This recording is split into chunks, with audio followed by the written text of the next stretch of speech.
สบายดีท่านผู้ชมที่เคารพยินดีต้อนรับท่านเข้าสู่รายการรัฐและกฎหมายรายการของพวกเขาแมนออกอากาศทางโทรภาพแห่งชาติลาวช่องหนึ่งรายการจะนำเสนอเกี่ยวกับข้อกำหนดกฎหมายในมาตราต่างๆของแต่ละภาคส่วนที่เกี่ยวข้องมานำเสนอท่านผู้ชมได้รับชมผ่านรายการรัฐและกฎหมายของพวกเขาท่านผู้ชมที่เคารพมื้อนี้ทางทีมงานก็ได้มีโอกาสมาร่วมสัมภาษณ์ท่านคำเพชรสมวรจิตห้องหัวหน้าองค์การอัยการประชาชนสูงสุดที่สละเวลาอันมีคุณค่าเข้าร่วมสนทนาในรายการของพวกเราในมื้อนี้เจ้าสบายดีท่านสบายดีเจ้าก็ต้องขอบใจกับท่านหลายๆที่สละเวลาเข้าร่วมสนทนาในรายการในมื้อนี้เจ้าซึ่งในมื้อนี้พวกเราจะมาร่วมสนทนากันในหัวข้อกฎหมายว่าด้วยพนักงานอัยการซึ่งก็ถือว่าเป็นกฎหมายใหม่เพราะฉะนั้นอยากจะเรียนถามทั้งท่านเกี่ยวกับเหตุผลและความจำเป็นในการสร้างกฎหมายว่าด้วยพนักงานอัยการขึ้นมาว่าย้อนหยังจังสร้างกฎหมายนี้ขึ้นมาท่านเจ้าสบายดีบรรดาท่านผู้ชมอยู่ทั้งบ้านก่อนอื่นก็ขอแสดงความขอบใจที่เสียเส้นครับเจ้ามาสัมผัสให้หัวข้อหางกฎหมายว่าด้วยพนักงานอัยการที่เป็นกฎหมายใหม่ซึ่งได้นำเข้าสู่สภาแห่งชาติเพื่อพิจารณาพ้องในเดือนนี้ในกองประชุมในครั้งนี้ซึ่งพวกเราก็จะได้ตอบคำถามแล้วก็เสนอเด็กเป็นคำเห็นให้ผู้แจ้งแล้วก็เข้าสู่หับห้องในอาทิตย์ต่อไปกฎหมายว่าด้วยพนักงานอัยการเป็นกฎหมายที่มีความสำคัญที่สุดในระบบองค์การอัยการประชาชนซึ่งในรับการสร้างขึ้นอย่างถูกต้องตามขั้นตอนของกฎหมายการสร้างนิติกรรมองค์การอัยการประชาชนนี้ได้รับการสร้างตั้งขึ้นในปี1990ซึ่งมาถึงปัจจุบันนี้ก็มีอายุการ35 ปีพอดีซึ่งผ่านการปฏิบัติงานตัวจริงองค์การอัยการประชาชนพวกข้าพเจ้านี้ก็ได้ถือเอากฎหมายขององค์การอัยการประชาชนฉบับปี1990แล้วต่อมาพวกเราก็ได้ถือปรับปรุงในปี2003แล้วต่อมาก็ได้ปรับปรุงในปี2009แล้วก็ได้ปรับปรุงในปี2017แล้วก็ล่าสุดนี้ได้ปรับปรุงในปี2024ปีผ่านมานี้ซึ่งปัจจุบันนี้กำลังการเตรียมประกาศใช้โดยประธานประเทศตามระเบียบการนี่นะการคุ้มครองพนักงานอัยการผ่านมากันเป็นอิงใส่กฎหมายองค์การอัยการประชาชนคือข้าพเจ้าด้วยกันซึ่งในกฎหมายองค์การอัยการประชาชนก็กำหนดหลักการพื้นฐานในการคุ้มครองพนักงานอัยการประชาชนโดยเฉพาะเป็นเขาได้กำหนดเกี่ยวกับมาตรฐานของพนักงานอัยการประชาชนและการสิทธิหน้าที่ร่วมของพนักงานอัยการประชาชนแล้วก็ปัญหาอื่นจำนวนหนึ่งหลังจากนั้นพวกเขาก็ได้ออกนิติกรรมไต่กฎหมายขอโทษของหัวหน้าองค์การอัยการประชาชนบริตำแหน่งพนักงานอัยการมาตรฐานเงื่อนไขของพนักงานอัยการวิธีการสอบเสียงการเรียกว่าพนักงานอัยการแต่ละขั้นเพื่อเฮ็ดอะไรให้กฎหมายนี้คุ้มครองพนักงานอัยการประชาชนอย่างมีประสิทธิผลซึ่งผ่านการจัดตั้งปฏิบัติตัวจริงกฎหมายดังกล่าว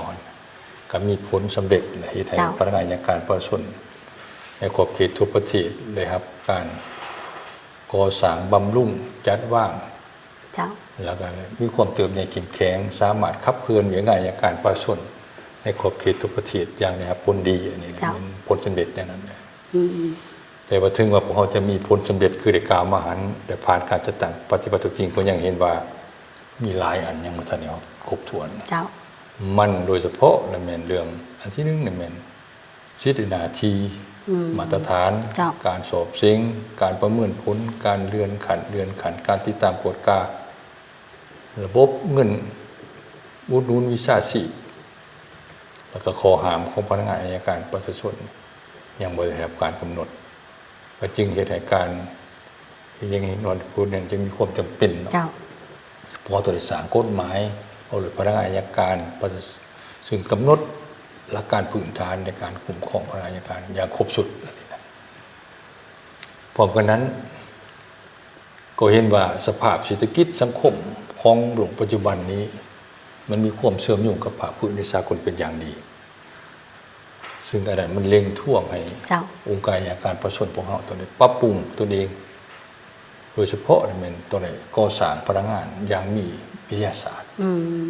เหตุให้การคุ้มครองเป็นระบบครบสุดว่าอย่างนั้นนับขึ้นตั้งแต่อันที่หนึ่งเนี่ยมันมาตรฐาน เจ้า ขันของพระอัยการมาตรฐานสิทธิหน้าที่ของพระอัยการว่าการก่อสร้างบำรุงการพื้นพุ่มจรรยาบรรณจรรยธรรมขอหาม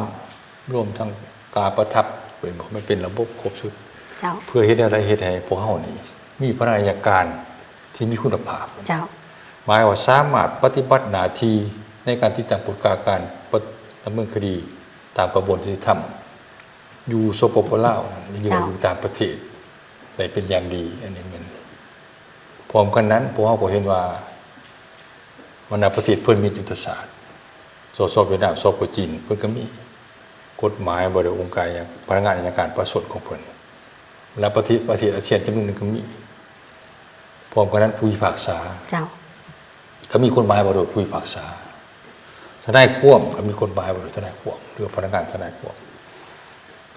อันนี้มันควบเป็นเหตุผลว่าเป็นยังคือพอจึงต้องในสารกฎหมายจุดประสงค์ก็เป็นเพื่อประกันการก่อสร้างบำรุงพนักงานอัยการพวกเขาสู่คุณภาพสามารถปฏิบัติหน้าที่เวียงงานของตนเป็นอย่างดี เนื่องจากว่าพนักงานกับเป็นผู้ตัดสินเนาะ เจ้า ผลสำเร็จของการปฏิบัติก็คือผลสำเร็จขององค์การอัยการประชาชนของพวกเราถ้าว่าพนักงานอัยการมีคุณภาพมีพนักงานที่ดีที่เก่งสามารถขับเคลื่อนเวียงงานองค์การอัยการประชาชนไปข้างหน้าอย่างถูกต้องในปฏิกภาพพวกเราก็สามารถประกอบส่วนเขาในการสร้างสรรค์พัฒนาประเทศชาติของพวกเราเป็นอย่างดี อันนี้มันเหตุผลมันมีแน่นอนไม่มีความจำเป็นแท้ๆที่ต้องไปสร้างกฎหมายฉบับนี้เนาะ เจ้าก็ถือว่าเป็นทั้งเหตุผลความจำเป็นและจุดประสงค์เป้าหมายหลักๆที่ว่าเขาได้สร้างกฎหมายว่าด้วยพนักงานอัยการขึ้นมาดังที่ทานได้กล่าวให้รายละเอียดต่างๆกันไปแล้วเนาะและกฎหมายว่าด้วยพนักงานองค์การอัยการฉบับนี้ถือว่ามีจักภาคมีจักหมวดแล้วก็มีจักมาตราในปัจจุบันเจ้าก ฎหมายฉบับนี้นี่เมืองในแง่หนึ่งกับโบยาวปานใด เจ้า มีอยู่13ภาค เจ้า แล้วก็มีอยู่68มาตราซึ่งในกวมเอาหลายปัญหาอันนั้นกฎหมายดังกล่าวซึ่งว่าภายหลังที่สภาแห่งชาติเลยได้เห็นดีอนุมัติให้องค์การอัยการประชาชนเขาสร้างร่างกฎหมายฉบับนี้คณะนำองค์การอัยการประชาชนเขาได้แต่งตั้งคณะผิดสอบครั้งนี้หลังจากนั้นก็เป็นคนขั้วห่างโดยเอาบทเรียนของเอากฎหมายบทผู้พิพากษา เจ้าก ฎหมายทนายควบแล้วกฎหมายองค์การอัยการพนักงานอัยการประชาชนของสปจีนของเวียดนามของสปจีนเนี่ยของบรรดาประเทศเพื่อนมิตรเนาะทั้งอยู่ไกลบรรดาประเทศอาเซียนก็คุ้นขั้วนี่นะมาบึงเพราะว่าตำแหน่งพนักงานอัยการของแต่ละประเทศเนี่ยต่างกันมีหลายขัน เจ้า คือจีนนี่มี12ขันแต่ว่าเฮานี่มีแต่3 ขัน ขัน1ขัน2ขัน3 เจ้า และผู้ช่วยพนักงานอัยการส่วนผู้พิพากษามีอยู่4ขันผู้พิพากษาขัน1ขัน2ขัน3ขัน4และผู้ช่วยผู้พิพากษาแล้วเขาก็มาค้นคว้า เจ้า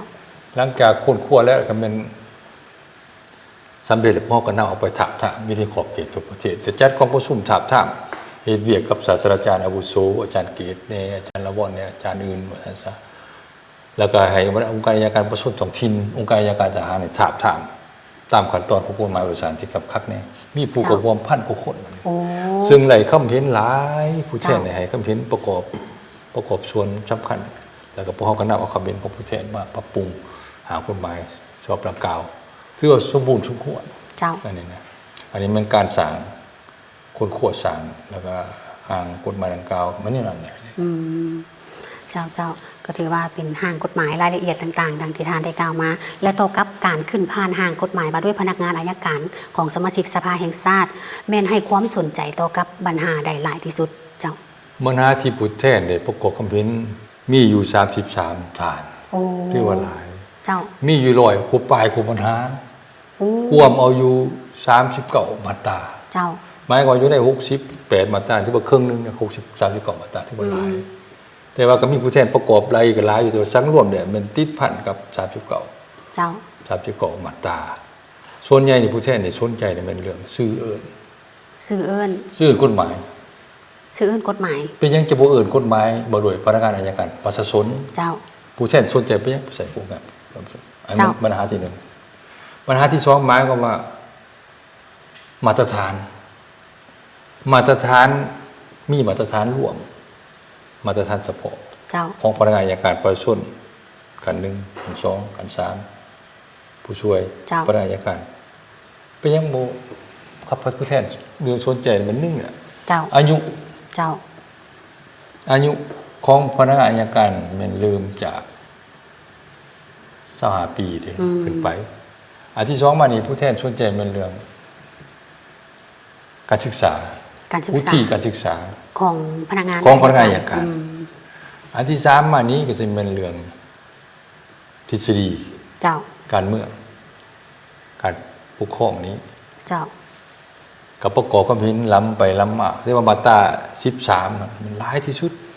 ร้ายความเห็นแท้ๆอันเกี่ยวกับเรื่องมาตรฐานนี้รวมทั้งมาตรา14มาตรฐานของพนักงานอัยการกัน1มาตรา15พนักงานอัยการกัน2มาตรา16พนักงานอัยการกัน3 เจ้า แล้วก็มาตรา17ผู้ช่วยพนักงานอัยการที่ว่าผู้แทนในประกอบความเห็น เจ้า หมายว่าซับไปซับมาว่นใหญ่มาตรา10เหนือในมาตรา13ไปอยู่มาตรา14หรือมาตรา14มาอยู่มาตรา13เป็นคำเห็นเพราะว่าพวกเฮาได้กำหนดมาตรฐานร่วมไว้ในมาตรา13และมาตรฐานเฉพาะไว้ในมาตรา14 57ตัวอย่างว่าพนักงานอัยการประชาชนขันหนึ่งนี้แม่นต้องจบทฤษฎีขันสูง โอ้ ส่วนว่าขันกลางขัน2ต้องจบทฤษฎีขันกลาง เจ้า แบบขัน3ได้ผู้ช่วยต้องจบทฤษฎีขันต้น อืม ในแง่หลักการเลยผู้ที่จะไปเฮียดทฤษฎีนี้ เจ้า ก็ต้องได้ผ่านเป็นสมาชิกพรรค เจ้า มันมีเงื่อนไขสถานการณ์เขาสมาชิกพรรคนี้เป็นกระบวนการอันยาวนานพอสมควร เจ้าแมน สนายผู้แทนก็เลยตั้งคำถามว่าอายุ25 ปีนี่สามารถเฮ็ดได้บ่แต่พรรคผ่านการคิดไล่ของไอ้น้องผมจะตั้งพวกเฮาไล่ว่าจบมัธยมนี่แม่น18 เจ้า 18 ปีมัธยมปลายแล้วบวกอีกไปเรียนโจสันสูง3 ปีขึ้นเมื่อสันสูงแม่นอีก3ปีเป็น21และบวกอีกประสบการณ์4 ปีผู้นี้เป็น25 เจ้าฮะ แต่ในภาคความเป็นจริงอายุพนักงานอัยการนี่กลัว25 เจ้า ก็บ่ได้เป็นหยังพวกกฎหมายกันหมดเลยแล้วว่าอายุ25 ปีขึ้นไป เจ้า ถือว่ามาตรฐานเงินไขนี่ได้ อืม แล้วระดับการศึกษากฎหมายขึ้นพันสูงขึ้นไป แต่ว่าตัวจริงนี่ปริญญาตรีก็ได้ปริญญาโทก็ได้ปริญญาเอกแห่งนี้ อืม ฉะนั้นหมายความว่ามันจะในมาตรฐานที่ต่ำหาสูง เจ้า ที่ผู้ที่มีมาตรฐานสูงแล้วทางด้านการศึกษาทางด้านทฤษฎีทางด้านอายุบ่มีปัญหา แสดงว่าแต่25 ปีขึ้นเมื่อการศึกษาแต่สันสูงขึ้นเมื่อรับทฤษฎีแต่สันต้นขึ้นเมื่อแต่ว่าสันสูงถือว่ามันมีกระบวนการที่เฮาว่ากฎหมายในกำหนดไว้นี่มันเหมาะสมแล้วอันนี้ครับแต่ผู้แทนก็สนใจปัญหานี่เป็นปัญหาที่2ปัญหาที่3มันชิดในหน้าที่ เจ้า ของพนักงานอัยการหมายความว่าเนื้อในชิดในหน้าที่ของพนักงานอัยการนี้ การเซ็นเอกสาร การประกอบหลักฐานในคดีอาญาคดีแพ่งคดีปกครองหมายความว่าผ่านมาผู้เซ็นเอกสารมีแต่หัวหน้า เจ้า องค์การอัยการประชาชนหัวหน้าองค์การอัยการแต่ละกันแต่ต่อไปเขาเซ็นพนักงานอัยการเช่น เจ้า แล้วก็มีความรับผิดชอบ อืม ในการมีลูกโตก็ตามกฎหมาย เจ้า อันนี้พวกเขาได้ปรับปรุงในนั้นฉะนั้นแหละมันมีสิทธิหน้าที่แบ่งออกเป็น2อันสายนางสุดินทรา เจ้า อันที่1มันสิทธิหน้าที่ของพนักงานอัยการ อืม ตามกฎหมายฉบับนี้ เจ้า แล้วก็สิทธิหน้าที่ขององค์การอัยการประชาชนซึ่งบางอันนี่บ่แม่นสิแบ่งให้ไอ้น้องเฮาเบิด เจ้า อันไหนมันเป็นของ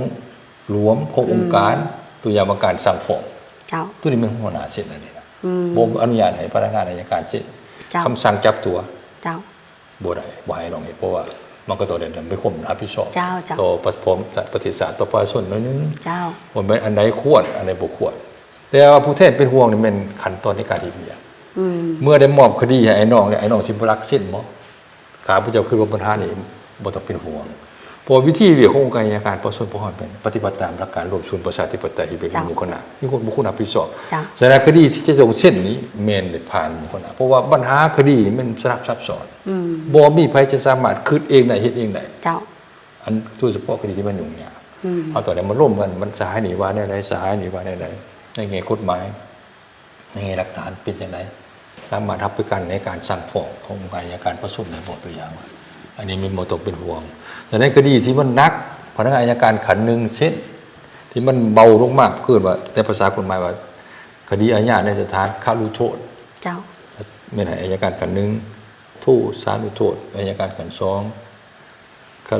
ละหุโทษพยาอัยการขันสามส่วนผู้ช่วยก็เป็นเป็นผู้ประกันส่วนใหญ่อันนี้เป็นปัญหาที่สามที่ผมที่ผู้แทนให้ความสมาชิกสภาสารให้ความสนใจนอกจากนั้นก็เป็นบทเรื่องการผู้ผมมีผู้ผมขุนฐานผู้ผมปกติผู้ผมเฉพาะซึ่งว่ามัน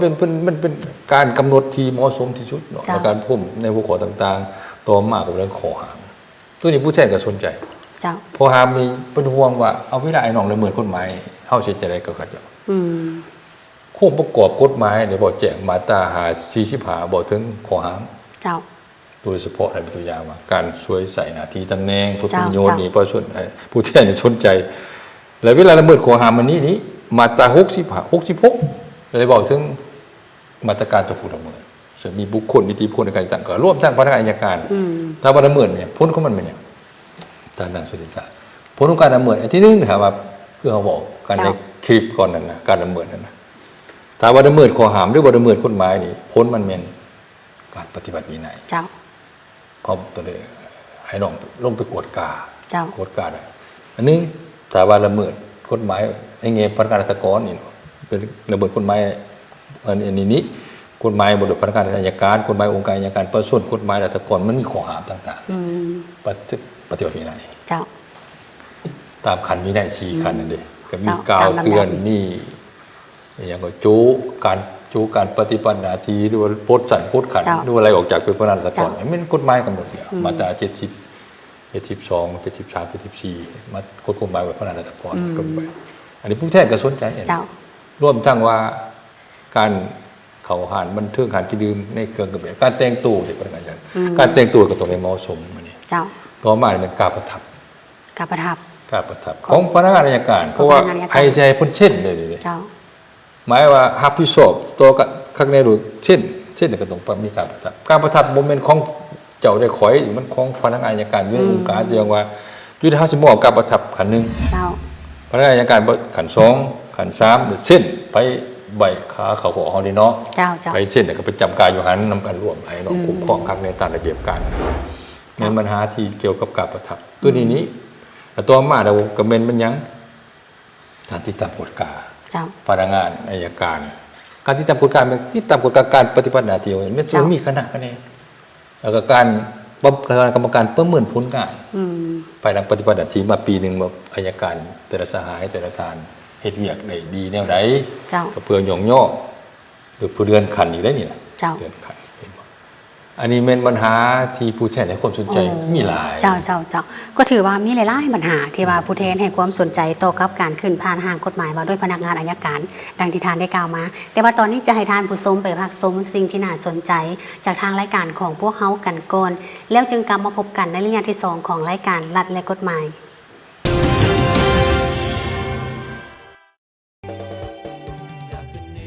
เสริญท่องเที่ยวมรดกโลกมรดกลาวหลวงพระบางเมืองงามอาหามหุงเมืองนุ่งผ้าไหมขวัญใจนักท่องเที่ยวเมืองเกี้ยวคำหวานตำนานขับทุ่งอ้อหลามใส่สะคานงานทรงเฮือเดือนเก่าวัดเก่าแก่มากมีตาดกวงซีและทำติงเป็นมิงมรดกโลก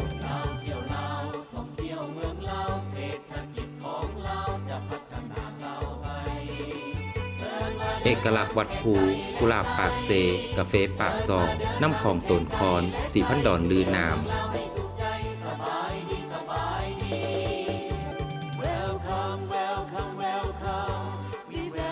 เมื่อเว้าถึงแคนบ่มีคนลาวผู้ใดที่บ่ฮู้จักแคนแม่นมีความผูกพันกับสายเลือดลาวกลายเป็นดนตรีประจำชาติมีเอกลักษณ์เฉพาะแต่หึงนานและเสื่อมซึมเข้าในชีวิตวัฒนธรรมของประชาชนลาวบรรดาเผ่าในทั่วประเทศ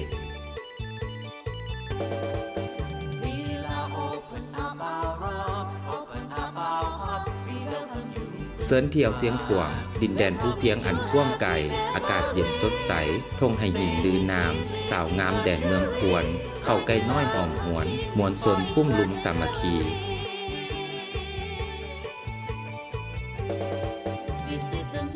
ฐกรรมตำหูกพื้นเมืองจากภูมิปัญญาการตำหูกลายนาคของชุมชนเสื้อชาติลาวกลายเป็นมรดกท้องถิ่นมรดกแห่งชาติและมรดกนามธรรมของโลกเสริญท่องเที่ยวมรดกโลกมรดกลาวเจ้าทานผู้ชมที่เคารพก็กลับเข้ามาสู่รายงานที่2ของรายการรัฐและกฎหมายซึ่งรายงานทำอีพวกเขาก็ได้ร่วมสัมภาษณ์กันไปเกี่ยวกับเหตุผลและความจำเป็นในการสร้างกฎหมายพนักงานอัยการกันไปแล้วส่วนก้าวเข้ามาสู่รายงานที่2นี้ก็อยากจะเรียนถามทั้งท่านสืบต่อจากรายงานที่1ของพวกเขาว่าเนื้อในต้นต่อที่สำคัญของกฎหมายพนักงานอัยการนี้มีคือโนใดท่านเป็นคำถามที่สำคัญเพราะว่าถ้าว่ากฎหมายฉบับนี้ถ้าพร้อมพวกเขาก็จะได้ต้องพร้อมกันจะปฏิบัติในตัวระบบองค์การอัยการประชาชนข้อว่าแนวนี้อันที่1เนี่ยมันชื่อเอิ้นเจ้าชื่อเอิ้นนี่ผู้แทนหรือว่าสหายนางสุรินทราก็สนใจว่าเป็นยังบ่กฎหมายบ่พนักงานอัยการประชาชนเจ้าแม่นเป็นยังพนักงานอัยการซื่อเจ้าบ่กฎหมายมีกฎหมายองค์การบ่ได้องค์การอัยการประชาชนเจ้าพวกเฮาก็ได้ค้นคว้าไปหลายที่จริงเนี่ยก็มาจากเบื้องต้นนี่พวกเฮาใช้กฎหมายบ่ได้พนักงานอัยการประชาชน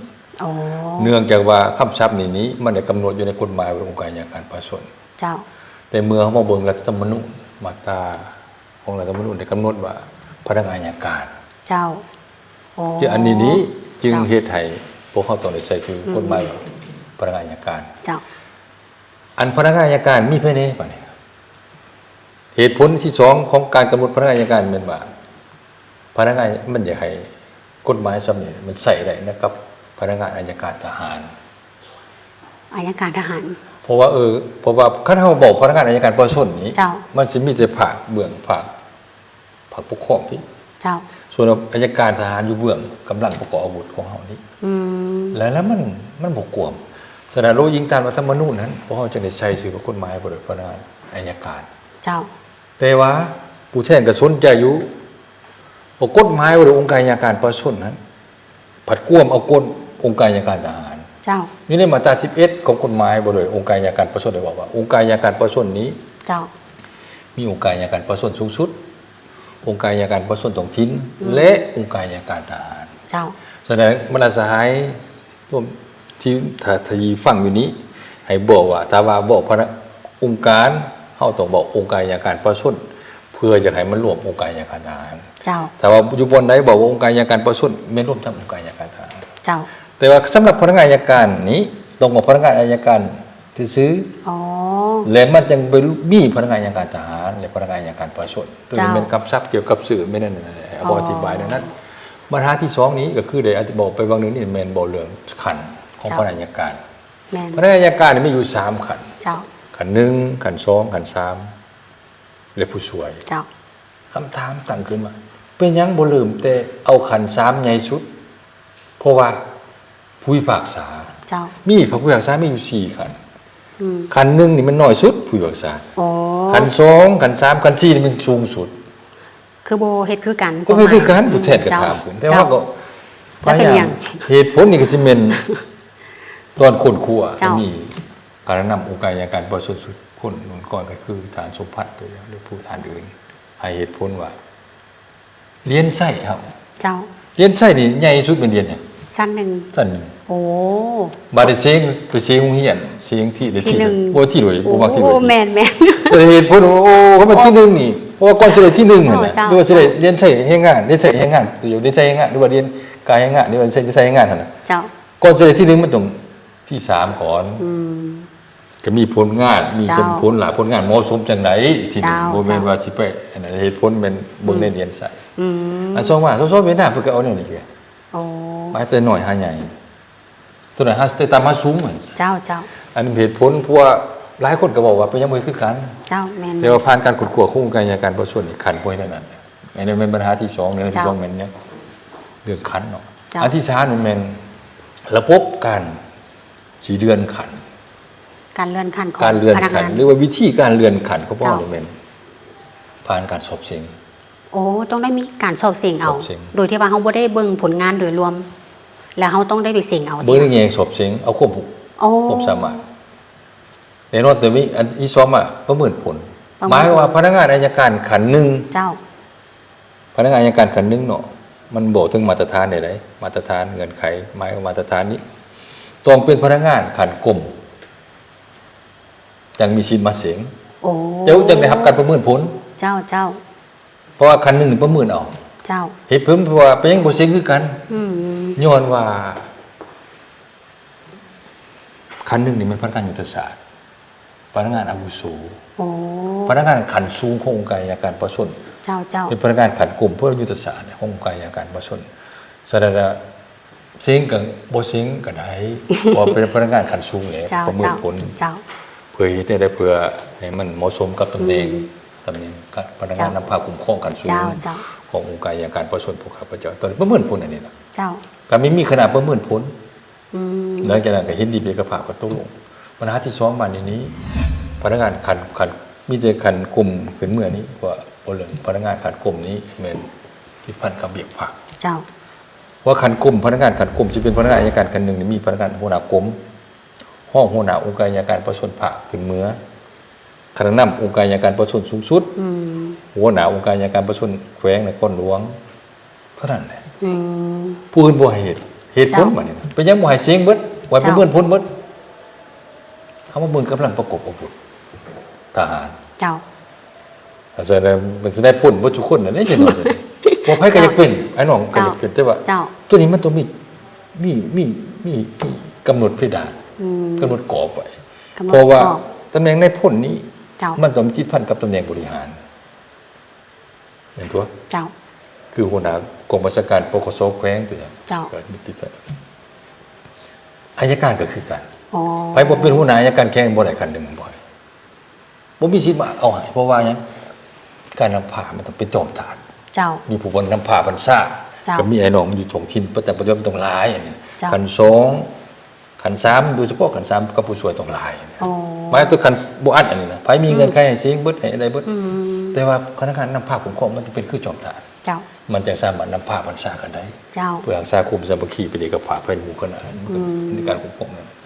ตัวอย่างว่าไผก็เป็นขันหนึ่งเบิดไผสิฟังไปตัวอย่าง เจ้า มันตอนนี้เบิ่ง แม่นๆ เรื่องการบัญชีนำบรรษาแนวนั้นอันนี้เป็นเรื่องการสอบเสียงประเมินผลเนาะ เจ้า ส่วนมาตรฐานก็ได้บอกแล้วมาตรฐานมันเป็นมาตรฐานเงินไขพนักงานอัยการมาตรฐานร่วมมาตรฐานสะโพกอันนี้เป็นเหตุในเหตุเป็นปกติอันมาตรฐานที่4มานี้ก็เป็น10นาที เจ้า ของพนักงานอัยการขัน1ขัน2ขัน3ขันผู้ช่วยเพราะเขาได้แบ่งโดยเฉพาะในต่อไปนี้อันที่1นี่มันคือเขาได้บอกว่ามันเช่นคำแถลง เจ้า คำแถลงขันหนึ่งนี่มันเช่นขันการกระทวิตถ่ายแห้งอะไรซะคารุโทษอันนี้นะแล้วก็ต่อมานี่เป็นโทษสารุโทษขันสองนี้แล้วก็ขันสามนี่เป็นละหุโทษมันจะได้เบิ่งกันเส้นไหนก็ไปปกป้องคำถึงนั้นพร้อมกันนั้นในเวลาไปศาลบัดนี้ผู้แทนก็เสนอก็จะเป็นเรื่องสำคัญมากการสั่งฟ้องคล้ายๆกระทำผิดนี่นะทางปากเป่า เจ้า ตัวอย่างว่ามีผู้กระทำผิดอยู่ในที่ประชุมศาลว่าการสั่งฟ้องของศาลโดยกงอันนี้นะพนักงานอัยการที่ไปประชุมศาลก็สามารถสั่งฟ้องได้โดยปากเปล่าเหตุผลแต่ว่าการสั่งฟ้องขึ้นศาลโดยกงตามมาตรา157กฎหมายบริการเมืองคดียานะ เจ้า มีแต่หัวหน้าเป็นผิดเป็นสิทธิ์ของหัวหน้า โอ้เป็นชิดของหัวหน้า แต่ว่าผู้เกี่ยวได้ทำหมอกมาจากหัวหน้าไปเลยดิ เจ้า ก็ชื่อว่าสามารถสั่งฟ้องได้กงอันที่สองมานี้เวลาไปรวมประชุมศาลนะพนักงานอัยการนี่สามารถตกแถลงปากเป่าในภายหลังที่ว่าการโต้เถียงในที่ประชุมศาลสิ้นสุดลงเพราะว่าการประชุมศาลมันเริ่มจากปากเปิดประชุมศาลเนาะ เจ้าเจ้า การไต่สวนเนาะการโต้เถียง โอ้ ในที่ประชุมศาลอยู่ในโต้เถียงหลังจากโต้เถียงเนี่ยอัยการตัวใดแถลง แถลง การแถลง ปกเปล่ นี้อัยการแถลงปากเป่า อืม อันนี้เพราะเขากำลังกาเกี่ยมสารพนักงานนั้นมี เจ้า คุณภาพ โอ้ หมายว่า สุดยอด เขาต้องได้สากันไปเพื่อให้การโต้เถียงนี่จะให้เปิดโอกาสในคู่ควมในคดีได้ เจ้าเจ้า และยกเหตุให้ผลกฎหมายหลักฐานมาลงกันอัยการก็ต้องแสดงเหตุผลต่างอธิบายชี้แจงเพื่อให้คดีมันแจ้งข่าวแต่ว่าตัวนี้ต้องได้ใส่มันปัญหาของมันเป็นเวลาศาลตัดสินนี่ตัวคณะของประชุมศาลต้องหลายเพื่อให้เวลาให้แก่คู่ควมรวมทั้งพนักงานอัยการได้ชี้แจงอธิบายในศาลอย่างนี้อันนี้แม่นเหนือในที่4เนาะ เจ้า 10นาทีนี้อันที่5นี่แม่นยังก็เป็นการแต่งตั้งเงื่อนขันการแต่งตั้งการยกย้ายการรับเอาพนักงานที่มาจากภาคส่วนอื่นเนาะก็บอกอยู่บนนี้มันเหนือในที่ช้า เจ้า หนึ่งในที่หกก็แม่นการจรรยาบรรณจรรยธรรมการฝึกอบรม เจ้า จรรยาบรรณนี่ก็มีผู้แทนสนใจเพราะถ้ามาจรรยาบรรณของแพทย์เนี่ยตามเจ้านางสุริตา จรรยาบรรณนี่หมายถึงการประพฤติหมอจรรยาบรรณเจ้า การประพฤติ เจ้า จริงที่พนักงานเขาควรเห็น เจ้า อื่นว่าคติประจำใจเนี่ย แม่น ท่านแพทย์นี่หนาที่ของแพทย์ลูกหนาที่ตรงๆของแพทย์เป็นหยังขึ้นออกบ่ของแพทย์หมอเขานี่นะ เจ้า ต้องมนุษย์ ปิ้นปัวรักษาคนเจ็บ ไม่เห็นเลยหมายว่ากอบกู้ซะ เจ้ากอบกู้ชีวิตเนาะ กอบกู้ชีวิต เจ้า อัยการนี่ซะ ปกป้องประชาชน เขาว่าเอาคำเดียวปุ๊บเขาว่าปกป้องกฎหมายซะ ปกป้องกฎหมายโอ้ ว่าพระท่านไกรสอนนี่ก็บอกว่านั่นน่ะ ม องค์การปกป้องกฎหมายเพิ่นก็หลายมามีอัยการมีศาลมีเจ้าหน้าที่ตำรวจองค์การปกป้องกฎหมายเขาก็ว่าแม่นๆแสดงว่าคำศัพท์จรรยาบรรณนี่หมายว่าเป็นคำศัพท์ร่วมที่เป็นคติเตือนใจของบรรดา เป็นคำศัพท์ พนักงานอะไรเนี่ยเฮาที่ได้ปฏิบัติหน้าที่ เจ้า แต่ว่าก็สามารถบอกหลายว่าต้นโตเนี่ยมันครับต้นโตของอัยการเป็นปกป้องกฎหมาย เจ้า อันนี้ผู้แทนก็สนใจจะก็เลยเสนอคำศัพท์คำบอกหลาย อืม แต่ว่าต้นตัวเนี่ยมันเขาก็เขียนตามผู้ประกอบการปฏิบัติการของปฏิกฎหมายก็เป็นอันบ่เข้าข้างออกค้าสื่อสัตย์บริสุทธิ์ผู้สัตย์พุทธพองสัตย์สื่อบริสุทธิ์พุทธพองอันนี้มันก็บ่ลำเอียงเนาะ เจ้าเจ้า อันนี้มันตัวมากก็เป็นบอกถึงเรื่องเงินเดือน อืม เงินอุดหนุนวิชาชีพ เจ้า อันนี้ผู้แทนก็ให้ความสนใจ เพราะว่าพนักงานอัยการปัจจุบันนี้มันกินเงินเทียบตำแหน่งบริหาร อืม ตัวอย่างว่าพนักงานอัยการขันหนึ่งนี่มันกินเงิน เจ้า จำโทษกรม คันหนึ่งหมอเจ้า ขันสองสามห้องกรมขันสามสามหัวหน้าแผนก สมนาแผนกเดี๋ยวผู้ช่วยสามห้องแผนก เจ้า เป็นการเทียบการกินเงินอุดหนุนอันนี้นะ อืม ส่วนเงินเดือนไหนปกติ เจ้า คือกันกับบรรดาสหายอยู่กองอื่นมาตัวมาเนี่ยอุดหนุนวิชาชีพ อ๋อมีเงินอุดหนุนวิชาชีพ เขากำลัง เนาะ คิดอันนี้กำลังคิดในทางกฎหมายมันเป็นคิดหรอกเดี๋ยวเขียนไว้ในกฎหมายว่าในนี้กฎหมายเงินอุดหนุนวิชาชีพ เจ้า เขามีเงินอุดหนุนวิชาชีพ อืม ผู้พิพากษาเงินอุดหนุนวิชาชีพพนักงานแต่ว่ากำลังคนกำลังเขียนไว้ฮั่น เจ้า เพื่อยังเอาปัญหานี้ไปขดขวรายงานเสนอรัฐบาล เจ้า ตกลง เจ้า ถามพื้นที่ดีก็ได้ อืม รวมทั้งกระทรวงการเงินว่ามีเงินรับใช้อันนั้นก็ได้ อืม แต่ว่าขั้นบ่ได้ก็เขาคอยบอกกันว่าเขียนไว้นี่แหละ เจ้าเจ้า อุดหนุนวิชาชีพมีหลายคนก็สิเข้าใจไปแนวใหม่เพราะว่าขั้นอุดหนุนขั้นวิชาชีพนี่พื้นฐานในคนขึ้นหอดเดือน เงินเดือน บอกว่าวิชาชีพอื่น โอ้วิชาชีพอื่น อีหยังวิชาชีพอีสังแพทย์ตัวอย่างก่อสร้างอีหยังเหมือนพนักงาน อ๋อ วิชาชีพใช้วิชาชีพขับ จ้ะ รถมันมีวิชาชีพ อ๋อ กับ ใส่วิชาชีพ แต่เราเข้ามาวิชาชีพแต่ว่าหมู่เฮาก็ใส่คำศัพท์วิชาชีพก็ขอใส่เป็นไปก่อน เจ้า พื้นฐานกับว่าวิชาชีพนี่เหมือนเพราะในอัยการเฮ็ดหน้าที่อัยการนี้ เพื่อหยังการจะขอให้ได้รับการเบิ่งแย่งนโยบายของรัฐเนี่ยเนาะเพื่อให้ได้ให้พนักงานอัยการนี่แต่ปฏิบัติหน้าที่อย่างเต็มส่วนบ่อยขึ้นเรื่องอื่นคือแต่ว่าสิปกป้องกฎหมายในภาคปฏิบัติในภาคส่วนเนี่ยแหละ เจ้า ในการเมืองคดีเท่านั้นอันนี้เป็นปัญหาที่มีแต่ตัวมันมันเนาะเงินเดือนเนาะตัวมากก็จะเป็นบ่เรื่องขอห้าม เจ้า การดำเนินขอห้ามเขาก็ได้บอกไปเรื่องนี้ตัวมากก็จะเป็นเรื่องการประทับอะไรการปฏิบัติวินัยพนักงานต่างๆการดำเนินกำหนดละเอียดอันนี้มันเนื้อในต้นโตของมัน เจ้า ในอยู่13ภาค อืม 68มาตราบ่หลายแต่ว่าก็มีในต้นๆนั่นแหละส่วนในนี้ตัวถึงผู้แทนชนใจตื่นก็จะมีเรื่องการติดตามกฎการปฏิบัติหน้าที่ของพนักงานซึ่งจะมีพนักงานอัยการประชาชน เจ้า พนักงานอัยการทหารก็จะแบ่งกัน ซึ่งอยู่เบื้องอัยการทหารกับอัยการทหารกลุ่มข้องอยู่เบื้องอัยการประชาชนเป็นอัยการประชาชนกลุ่มข้องแต่ว่าการเลื่อนขันเลื่อนสั่นนี้แม่นต้องเป็นไปตามการตกลงของคณะกรรมการอัยการประชาชน เจ้า สูงสุดและคณะกรรมการอัยการทหารการกันสูงอยู่เบื้องกำลังของทัพ อันนี้ไม่ได้ต้นโตเขาบอกเนี่ยนะ เจ้าเจ้าก็ถือว่ามีหลาย ๆ เนื้อในต้นตัวที่สำคัญของกฎหมายพนักงานอัยการเนาะดังที่ทานได้กล่าวมาและมาฮอดตอนนี้ก็ถือว่าเป็นตอนท้ายรายการแล้วก่อนจะจากการท่านมีอย่างที่จะฝากถึงบรรดาท่านผู้ชมที่กำลังรับชมรายการของพวกเราอยู่ทางบ้านตอนนี้ก็เชิญเลยท่าน ภายหลังกฎหมายฉบับนี้ครับพ่อพวกเขาก็จะได้นำเอากฎหมายนี้ไปจะตั้งปฏิบัติ โดยเฉพาะโฆษณาเผยแพร่สร้างนิติกรรมเพื่อให้ได้การคุ้มครองพนักงานอัยการของพวกข้าพเจ้านี่มีประสิทธิผลเพื่อสามารถที่จะสามารถขับเคลื่อนเป็นงานอัยการประชาชนของพวกข้าพเจ้านี้อัยการทหารอย่างมีประสิทธิผลกับฝากถึงบรรดาสหายพนักงานอัยการทุกคนนะหลังรวมทั้งพนักงานองค์การอัยการประชาชนพนักงานองค์การอัยการทหารจงปิดจิตจงพอได้พร้อมกัน นำเอากฎหมายดังกล่าวไปโฆษณาเผยแพร่พร้อมกันจะตัดปฏิบัติเขาในเวียงไงอย่างการประชนอย่างมีประสิทธิผลพร้อมนั้นก็ขอเรียนเชิญประธานในกระทรวงองค์การในการในทุนการในท้องถิ่นรวมทั้งพ่อแม่ประชาชนจนเลยเป็นกระดังแห่งสู้ช่วยเหลือติดตามกฎการปฏิบัติหน้าที่ของพนักงานการของพวกเขาให้สามารถเคลื่อนไหวมีประสิทธิผลหับใส่ศาสตร์หับใส่ประชาชนอย่างสู้ลูกสู้ใจที่ได้รับประกันให้การดำเนินคดีตามกระบวนการของเขาถูกต้องตามกฎหมายและมีผลศักดิ์สิทธิ์ขอบใจ